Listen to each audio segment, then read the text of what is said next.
thank you for coming in such a large number. I am amazed that so many people are awake at this point in the day, but thank you. And as something they call us KOLs, I would like an opinion to be stated. Please make this a dinner next time, guys. It's very early. Plus, they told me that in Italy nothing starts before 9, so please don't do this to us. So, while we wait for this to load, I want to say a few things, and Professor Reinstein already said it. CSO is a family-run company, and those have a very, very good thing, and that is ownership.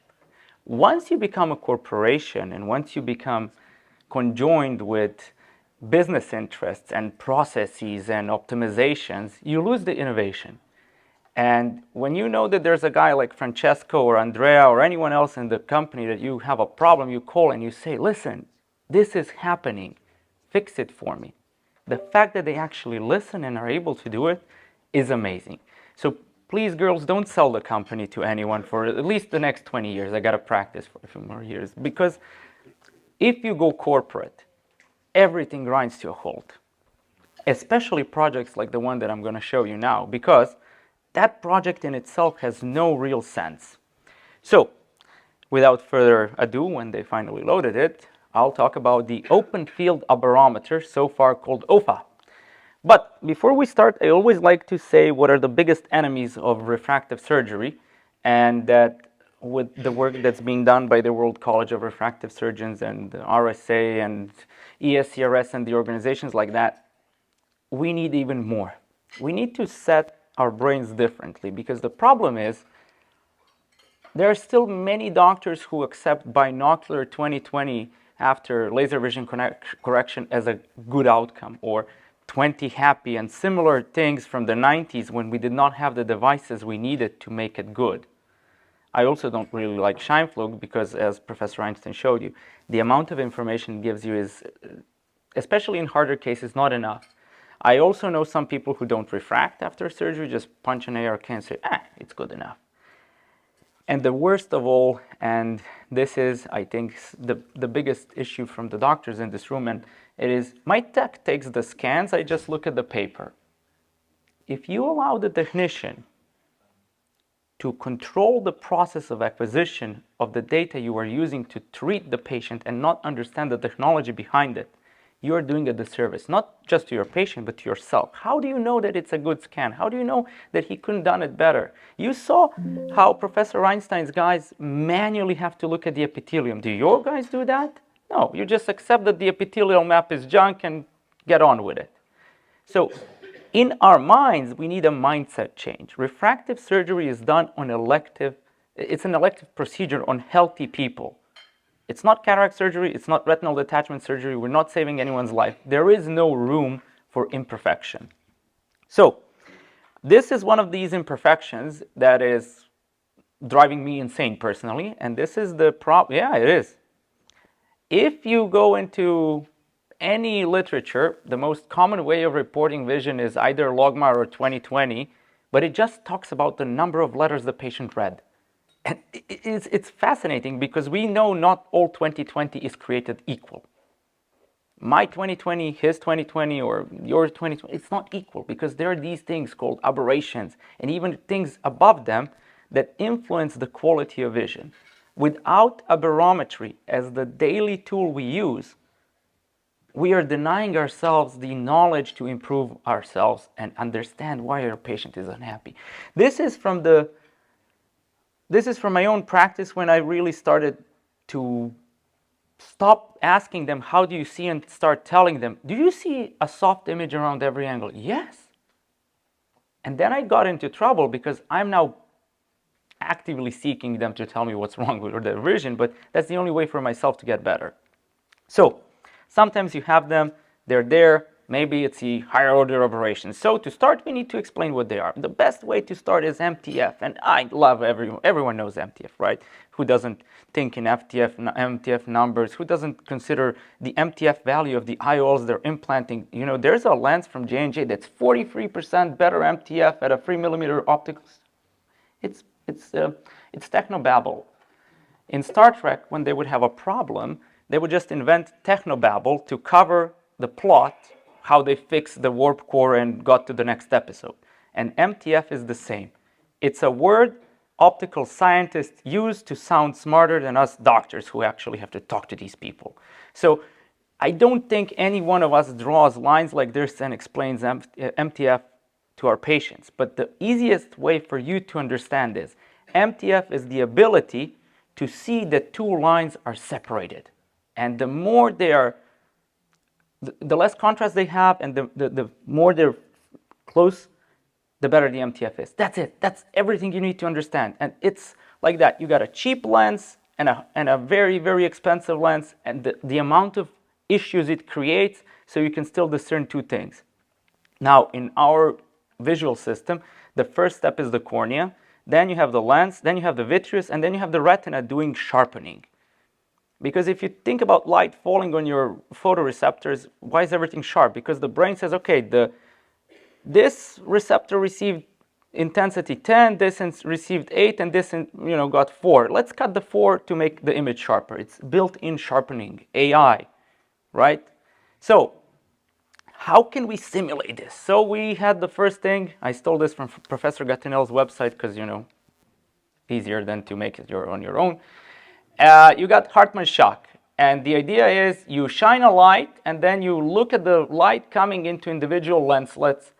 The problem is, you already see the problem. It's there's space. Oh, right, really, this thing. Yeah, there's space between the lines. What's between the lines? It's the same what's between the slices in the Pentacam or Scheimpflug imaging or even OCT slices. No matter how many slices you have, you can't really slice the cornea up into enough little pieces that you don't have to invent something. But the problem is, the larger the field, the more invention you have. So this is the idea. Light goes in, light goes back. Okay. This, this is the craziest idea. You take a laser to save money, and then you just try to map each point, and then you map 100, 200 points and say, yeah, that's good, because that's enough points for you to understand. Yeah, it's better than an ARK, way better because it covers more, but you're still talking about huge vasts of space through which light goes, which you don't know anything about. And then here you can actually see when you're looking at the projected image, it's really not a lot of real data, but a lot of interpolation. And they call this report one of the best reports in the business, and every good ophthalmologist should use this. First of all, it's 200 dots that recreates a ton of things and gives you a ton of letters, but it's not really human readable. It's expert readable. I know in this room at least 5 people who are going to be able to read and understand it, but we don't need technology like that. We need tech everyone can use. And yes, everyone who does wavefronts will see that this is a lot of coma and that the PSF is also a lot of coma. But why should you think like that? It's not normal. It's not normal to know the pyramid by heart. I mean, I know it, and at least 10 other people do, but it's not normal. You don't need to know this. So I had Jerry Tan in my office the other day, and there were 3 residents watching me and him trying to fix a complicated cornea. And for them, it looks the same like this image in the Matrix when they're watching the letters fall. And the guy who's sitting there, he's called Link, says, oh, I see cars, I see women, I see... Because he's been looking at this code for so long, for him it's natural. For you and me, it's not. So the first step was done by NIDAC 20 plus years ago when they created this. I think they called it the DEA report. And the idea was that the doctor sees an image which gives him an idea what the image on the retina is. So in your head you see, oh, nice, sharp. It even gives you a little estimate how much the patient should be able to read. And this is human readable. Now, why do you need a higher resolution sensor? Now go back in your head to the idea of the Hartmann shock sensor, or even worse, the sharing idea from way, way back. Do you think that it could pick up these mud cracks? No, they're going to be between the lenslets. They're too fine. And the machine is not going to notice them. What the machine will notice, and this is the idea here, it's going to notice a gap where they kind of converge, but the pyramidal sensor and the paramis can not the Paramus, Osiris T, sorry, this is not a Schwind meeting, I keep forgetting. But here you can see this. You can see that this eye has a load of coma, but you can see the diffraction happening at each one of those tiny lines, the mud cracks, creating additional super high order aberrations that are not even visible here. So here's a little, just so that you have an idea, example of each tech and the resolution it gives. So Hartmann shock, you got the Xywave, the Eye Designer, and the Vasca. And we have between 1 and 1,300 points over a 6 millimeter pupil. Sounds a lot because the ARK is 1 over whatever the pupil size is. Then you have the sharing from the LiDAR wave. Let's not remember that one. Then we have the Paramus, or the pyramidal sensor, in the Osiris T, which is 44 points across 9 mil. But in the 3 millimeters that are the most important for vision, you have 5,800 or 5,800 points. It's more than any other device on the market for the full pupil in the 3 mil. Now, I don't have any stock in this company. I don't even let them pay me lunch. But the thing is, if they give me a device which has more resolution in the center of 3 mil, not double, but almost triple than the other devices at 9, that means they're doing something right. Ray tracing, eye tracing is 100 points. The OPD scan too, oh my God, 128, it was considered magic, but then you got the OPD free. But anyways, this, in my head, is the gold standard in aberrometry. But I don't like calling it aberrometry. I call it functional vision simulation. Why? I take one scan, which takes 1 second, and I open it in Phoenix in my office before the patient walks in, and I look at them and I say, oh, you know what? I think when you're driving at night, you got a little bit of lights going up and to the right. They're like, wow, how do you know that?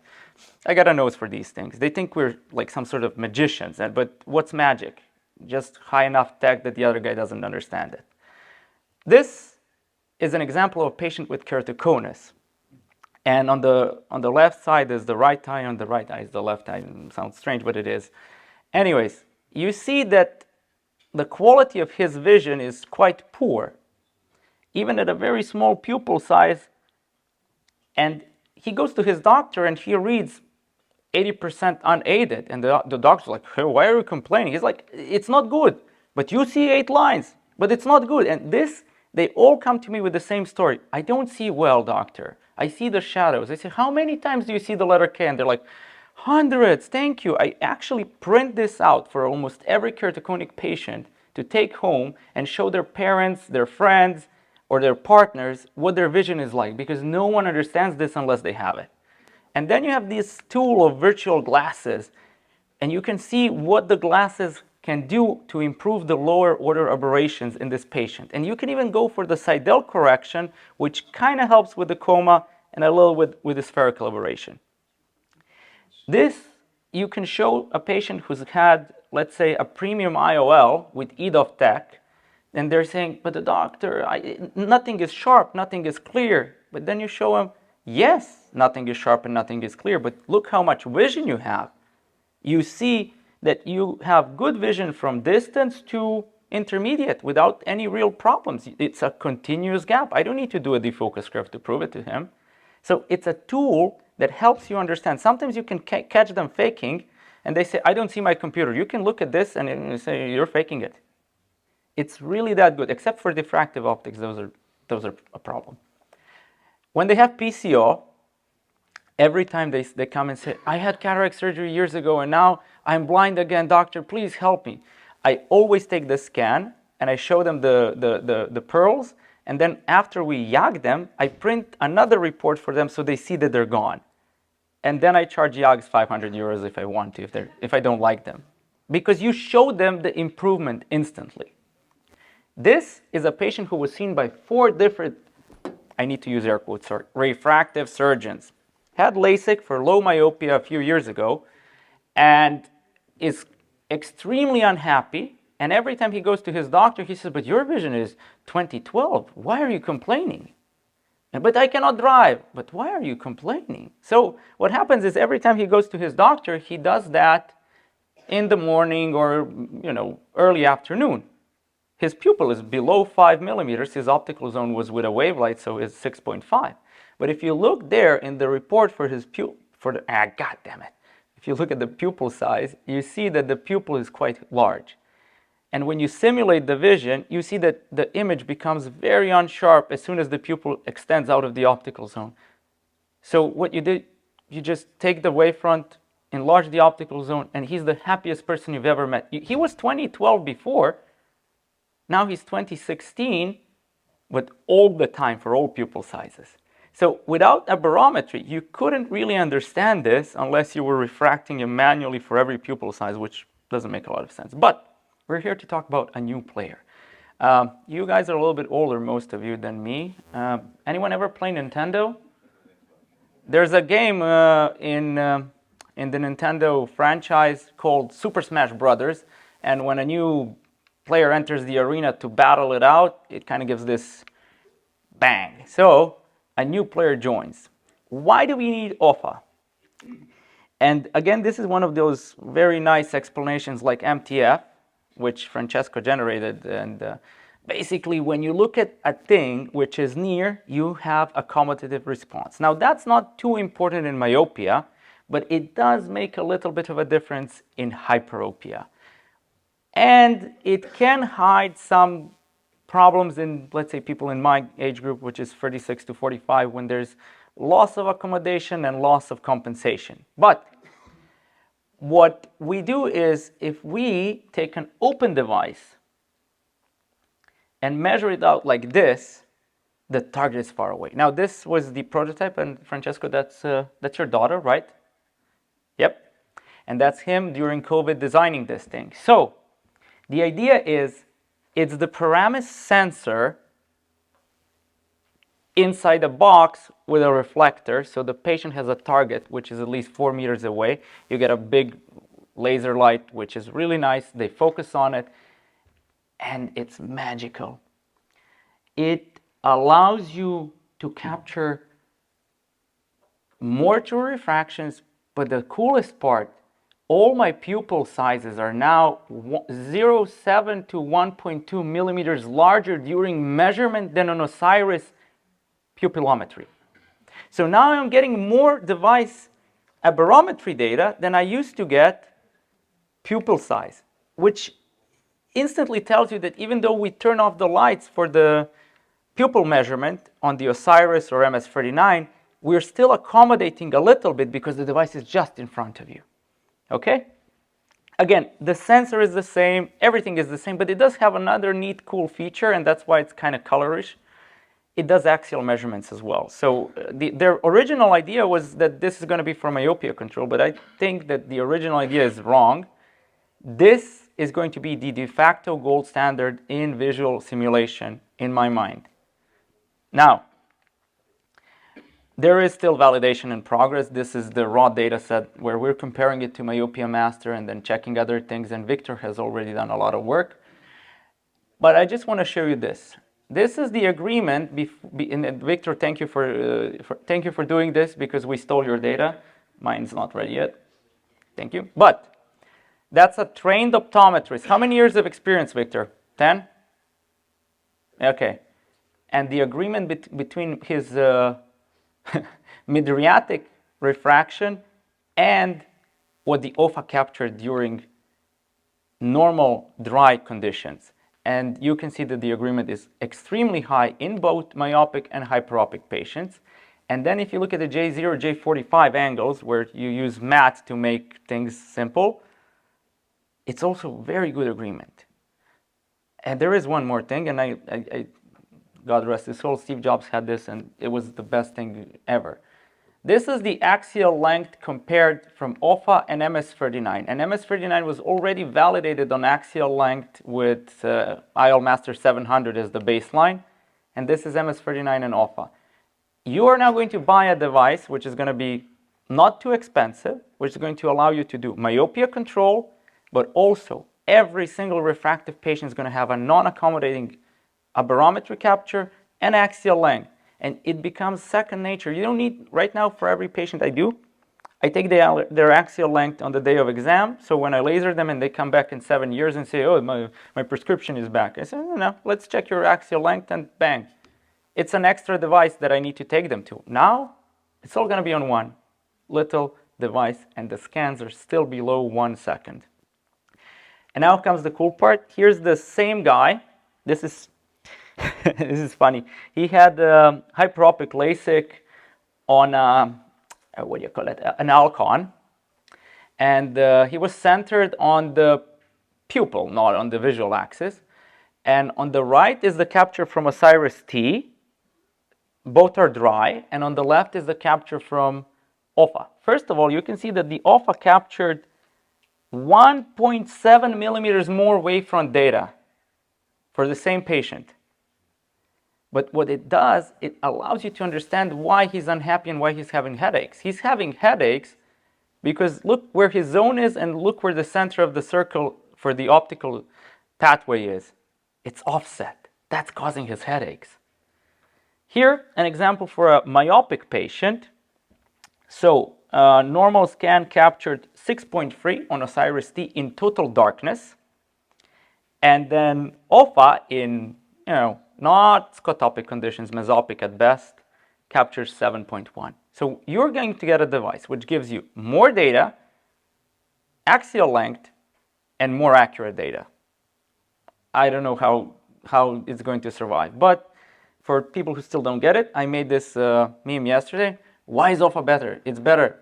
Looking far, big pupil. Looking near, small pupil. Very easy. We don't need that big talk. Thank you.